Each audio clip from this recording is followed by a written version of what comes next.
Hi, Jim from Dynasty Warriors 8.net. I've got some more reviews I think you'll be interested in. The ones that I'm going to show you now are done by a pair of guys that really are knowledgeable of the Dynasty Warrior series of games. And the way they're very objective about it, they go about telling you what is the right thing to do and what's the wrong thing to do and what it will and what it won't do. And one of the things that I like best about it is they're throwing a lot of levity. They keep it moving fast, and I enjoy that, and I hope you do too. So let's take a look at these reviews, and thanks for stopping by. Reference. I'm glad I got you to watch the Game of Thrones. We can start having fun now. I can start making references and everything. So yeah, I can basically, by doing certain combos, and each weapon has its traditional combos of, like, you know, hit X. Well, I'm playing on PS3 actually, so it's like square, square, triangle, or X, X, Y.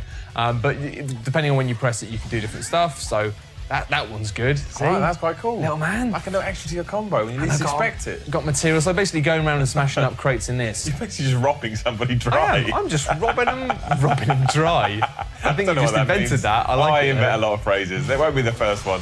I like robbing someone dry. It infers that mainly you're going to rob booze, which I'm down with. Or just steal their entire water supply. I would imagine a Dynasty Warriors game would think, should we do that? Should that be one of the mission objectives? I like how they just wait for you to come as well. I'm going to go and kill Simatong, yeah. I think you probably should. Perfect timing. But you can also, because you can have two different types of weapon equipped, and when you switch weapons... It just drops it off the floor. No, but that's cool, because it's like magic. I love that special move.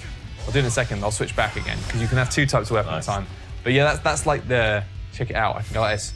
Drop your sword, and then it makes one of those dudes. Oh, that's amazing. It's just amazing, because I think you said it the other day on the podcast, you know, you're probably right, actually, especially with a game like this. This probably wouldn't be made in Western studios, because they would just be like, no, you know, it's not perfect. It's not perfect, therefore, you know, you can't release this. No. It's so much fun and it's so stupid. It is, and actually. a horse that defies gravity. And you know what, like, there's a lot of elements of it when I start playing, I'm like, oh, the way the camera handles is so jerky, and it has all these things that you just, after playing Western games for years, you think are inherently wrong, and you think, oh, it's just bad game design. But then I basically sat down with it, and after about 2 or 3 minutes, I thought, oh my word, this is a rubbish game. Yeah. And then after about 20 minutes, I sort of realised I was having lots of fun. Yeah, that's it, isn't it? That is it. And, you know, it's quite difficult to explain why exactly, but I'll give it a bosh. I think it's just because it's just so...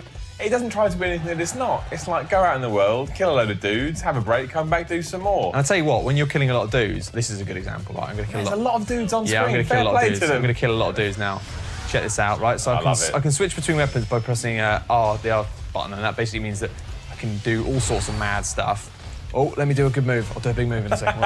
Wait for this, wait for this, wait for this. Get loads of them together. Boosh! Check this out. I love it. I love it. It's so stupid. And it's just like, you know, it's all right. It's all right, this. And it also has the biggest mini-map I've ever seen. It takes up a quarter of the screen. Killed, yeah. Yeah, no, actually, the big mini-map is one of the things where it's just like, nah, you know what? Turn it off. There's actually no excuse for that. Yeah, exactly. Just you can't turn it off. Yeah. And you do actually need the map a lot of time. I'm going to get killed here. This is embarrassing. I'm going to have to restore my muso, my muesli power. Give me muesli power so I may fight you. Sponsored by Muesli, Dynasty Warriors 8. Finally. Luckily, I've completed the battle. So I'm going to use... Oh, I can't even do my special power. And what is happening there? What's this weird... That's like some Star Trek move. That's actually a nice touch in the fact that you can do these joint muso attacks. Okay. You can do a double muesli attack.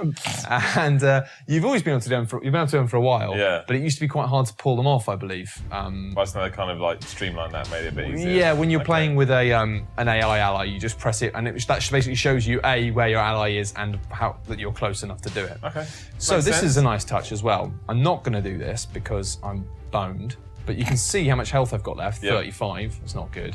If I want to, I can now go and have another battle, so you can see it's much higher percentages. Yeah. So it's 1.7, 1.8. So the idea is that you can... Hi, Jim from Dynasty Warriors 8.net.